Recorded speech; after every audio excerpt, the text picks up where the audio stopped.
Hey guys, Fox here, and today's time to do the second to last week review of the 2024 United Football League season, where we go over each game with a quick little recap, as well as looking at the attendance and TV ratings for the week. And well, this was the UFL Conference Championship weekend where you had the USL and XL Conference Championship games, and well, it was a mixed bag, and I mean that in more of a sense than when I usually say that. From the attendance being pretty poor to not even good, but incredible TV ratings. So without further ado, let's get started looking at the two scores of the week. Now, the overall two scores saw the Birmingham Stallions beat the Michigan Panthers 31-18 in the USFL Conference Championship game, and the Brahmas beat the Battlehawks 25-15 in the XFL Conference Championship game.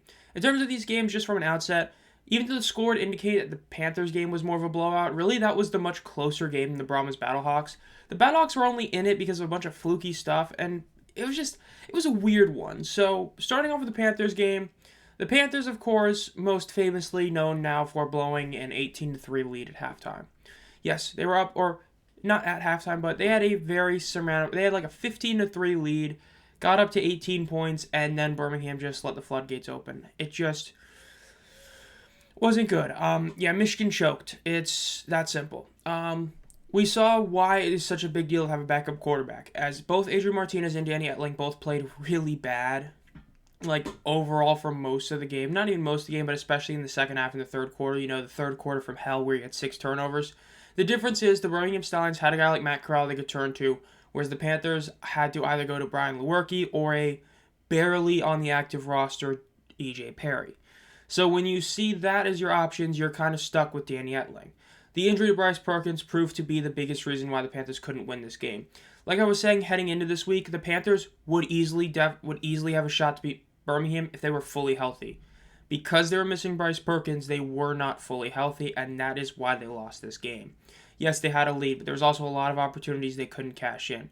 Even though it only says 0 of 2 in the red zone, there were many other drives that ended in field goal attempts or makes that could have definitely been touchdowns had they played it better. Speaking of that, Jake Bates did miss 2 field goals. One of them was blocked and one of them was missed. And the one with a minute and 51 seconds left, that's the one I'm always going to harken back on as the play that lost them the game, not any of the third quarter turnovers. In that situation, it was like 4th and 1.5. Basically, not directly in midfield, but about like the 40, 45-ish. And instead of going for it, they decided to kick it. You know Birmingham's going to go score a touchdown. They always do this. The 2-minute drill is what they always make a killing off of. And for some reason, they played insanely conservatively and went for the field goal. Despite the fact that Jake Bates is an 80% field goal kicker rounded, meaning that he made his first 4. He was due to miss that 5th one, and guess what he did? He missed it. So because of that, that's really what lost in the game. That gave Birmingham momentum. They scored a touchdown, and then the second half happened, and it wasn't even close. Matt Corral threw an interception. It was tipped, but it was still, an interception is an interception. But overall, he finished 9 of 11 with 120 yards, 2 TDs, the 1 interception for an 82 completion percentage. CJ Marable once again proved why he is one of the best postseason players in spring football with 77 yards on the ground and just 8 carries. COC Marino had a great game. Marcus Sims did not do a ton coming off the injury, but the biggest issue is, of course, Breland Speaks was pretty much invisible for most of the game for Michigan. And again, Matt Corral did his job for Birmingham. Whereas Michigan, Matt Colburn didn't really have a good game at all. So all those ended up being why Birmingham got the W and have now three-peated the USFL. And then the second game, the Brahmas Battlehawks, this was a weird one. Look, this is one of those where, the Battlehawks got absolutely obliterated. There's no way of putting it. The fact this was a 10-point game is a miracle. Yes, Andre Schmidt missed a long field goal. But one of the touchdowns that St. Louis got, they didn't even really earn. And I say that because it was a fumbled handoff. One of those read option plays. Yeah, Garbers and McFarland, there were some issues with that, fake handoff and all that, and it fumbled, and St. Louis returned for a touchdown. So St. Louis didn't even force a fumble. They just picked up a fumble and scored it. So even if you say that the Andre Schmidt kick should have been made, I can immediately say those 6 points shouldn't have been on the board. The fact is, St. Louis got a free touchdown and still couldn't even really keep this game close. And the final drive really showed the reason why Anthony Becht is not able to be put in that elite tier of coaches like with Skip Holtz or Wade Phillips. That's because basically with 40 seconds left, he was in easy field goal range. You have to kick it there.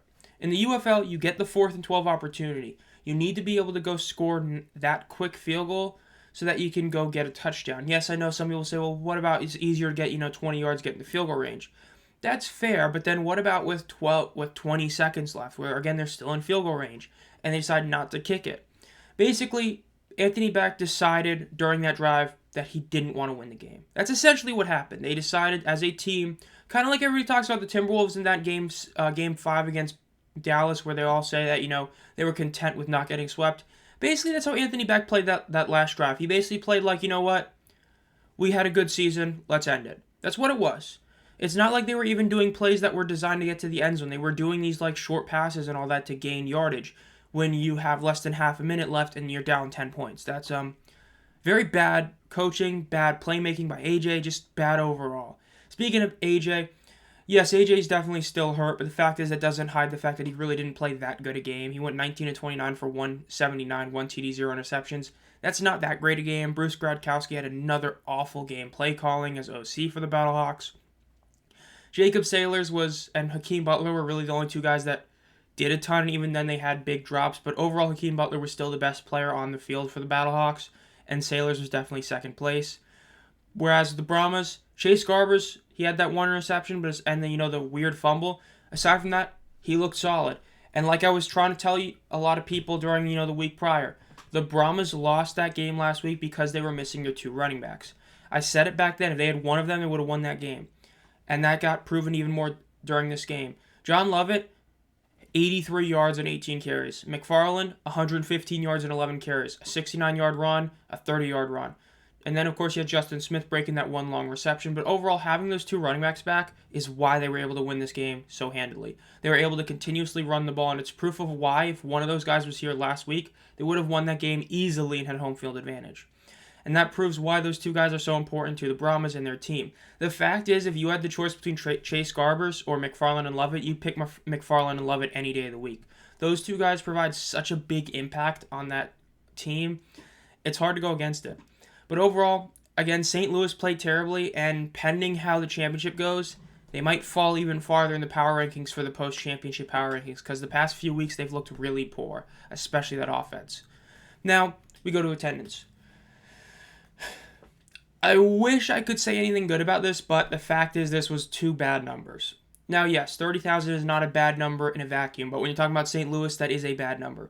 That is the lowest number St. Louis has had in the ultra-modern spring football era, that being 2022 UFL and beyond. That's the worst number they've ever seen.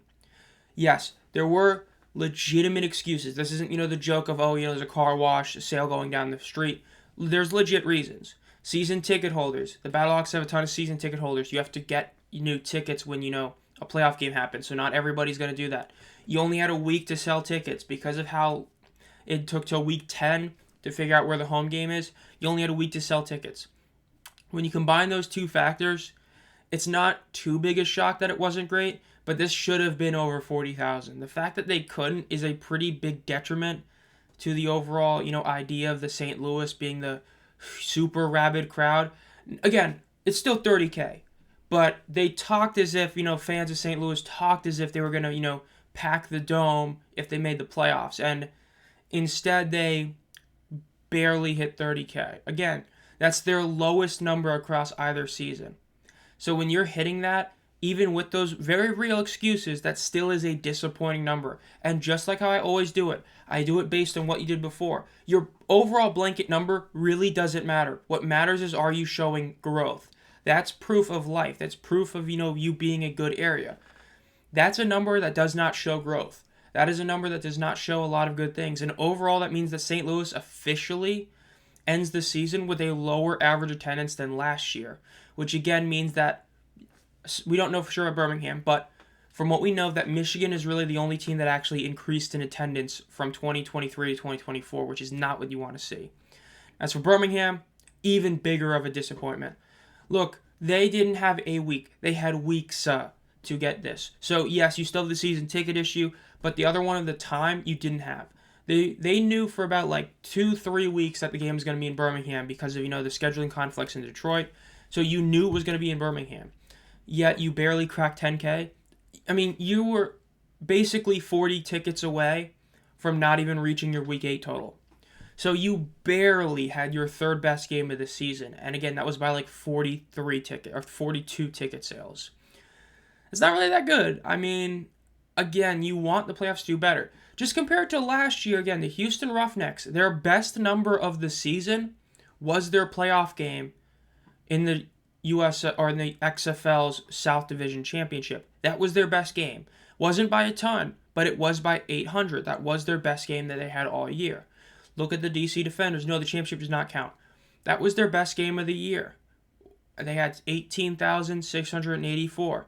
They sold out the place. Now, yes, it was tied for the best game, but a sellout's a sellout. But the point is they matched their high. Whereas this year we saw both teams have a conference championship game and their attendance was worse than either every game in St. Louis's case or in multiple games cases as for Birmingham. So when you see that, that's bad. The attendance was a disappointment. I'm sorry, this is the one time that I won't say there's any spin on it. It is bad. It was a disappointment. It was a failure. What wasn't a failure, what wasn't bad, and what was unbelievable, the TV ratings. I never show the 2022 USFL stats because it's, the first year, it's the year that should, in theory, have all the benefits of TV ratings. The UFL's playoff or opening playoff round numbers did better than any ultra-modern or any modern spring football playoff game. Remember, the AAF XFL didn't have any, but from the 2022 USFL, 2023 USFL, and 2023 XFL, their best game was a 1 million game in prime time with the Breakers and Stars. The worst game of this weekend was the ABC Birmingham Michigan game that did 1.1 million. The XFL Conference Championship game, despite being on Fox, despite going against NXT Battleground, despite going against the NBA Finals, hit 1.274 million. That is the best number by a mile we have seen in a playoff game. Not a championship, but a playoff game. This is the best playoffs we've seen in modern spring football history. I remember everybody saying, playoff games aren't a big deal. Playoff matchups don't matter. The casuals don't really know about playoff and stuff. I present you this. These two games, if these were regular season games, they would not have these numbers. These were really solid numbers to see. Again, your low was 1.1 million. And the Fox game hitting 1.274. That's insane. Both these games peaked at like 1.5 million, and it wasn't, the usual, at the end of the game. Like with the Birmingham, Michigan game, it peaked during that crazy third quarter, and the XFL, I can't remember when, but both of them basically peaked like during the game, not at the very end. So you can't even use the excuse of, the peak numbers, just people leading into the other game. Both these games' numbers were what the numbers were. There was no, heavy lead-in or anything. That was a huge deal. I know Birmingham, Michigan, I think, had the WNBA game, but still. These were incredible. There's nothing else to say about this. People can try to spin it all they want. I've already seen some people, or a single person, you know who that is, try to talk down about the Birmingham, Michigan number. These two numbers are better than any other modern spring football playoff game. Again, the USFL last year, 0.96, 0.85. XFL last year, 0.68, 0.48 on ESPN, admittedly, but still. And then the USFL in 2022, 0.96, 1.00. These two games hit over 1 million each. They both hit 1.1 million, in fact. I mean, really, is there even anything bad you can say about these numbers? Because that if there was no NBA Finals or Battleground, because a lot of fans of the UFL are WWE fans, whether you want to admit it or not, that without those two events going on, that number is over 1.5. You just know that. Especially with the NBA Finals hitting I think it's probably 10 million, something like that. I didn't check, but it's probably something like that. I mean, come on. It's just, this is incredible. These are what you want to see. This is what you want to see. Is the attendance a disappointment? Yes. Is it a failure? Yes. But these TV numbers, this is what you want to see. You're seeing these numbers not just do better, but obliterate what you've already set prior. You're hitting season highs in certain areas. Fox hitting 1.274. Fox is consistently, whether it be the 2022 USFL, 23 USFL, or 24 UFL, it has consistently been the weakest of the three broadcast networks, along with ABC and NBC. To see that game, yes, it's in primetime, but going against heavy competition, hit what it did, it's remarkable. So when you see that, there's nothing you can say but incredible. And because of that, It is what it is. It's a great number. But now we'll just have to see how the championship game does. And so with that being said, this has been Zomfox. If you enjoy this content, make sure to subscribe and hit the bell to be notified as soon as I upload any videos. Probably tomorrow or the next day, I will be posting stuff about the championship game as I'm going. I know some people want to do some meet and stuff. So I'll post some info on that probably tomorrow, Wednesday. The awards video, I'm kind of waiting to see what awards they do. I know sometimes they hold off on like the Sportsman of the Year. I'm still waiting to see if they put that award out or the Assistant Coach of the Year award or if they're doing it. So the awards video, just prepare for that to come out basically anytime from Wednesday to like Friday. It all depends on what awards come out when they do. If none come out today, I'll probably have it be posted tomorrow. I don't know for sure, so just be on the lookout for that video as well. I'm assuming they are going to do with Fox Super 6, so that should be back to coming out on Thursday. I didn't have it released on Thursday last week. I had it come out on Friday because I didn't expect there to actually be one for some reason, silly me, and then I had to do it Friday. And then, of course, my game picks will be on Friday, even though Friday I'll probably be sleeping during the day since I'm about to make a 13-hour drive that night, but it is what it is. As always, guys, think about becoming a channel member for 99 cents a month to get a lot of benefits, including one exclusive video per month and all that. And as always, guys, have a great night.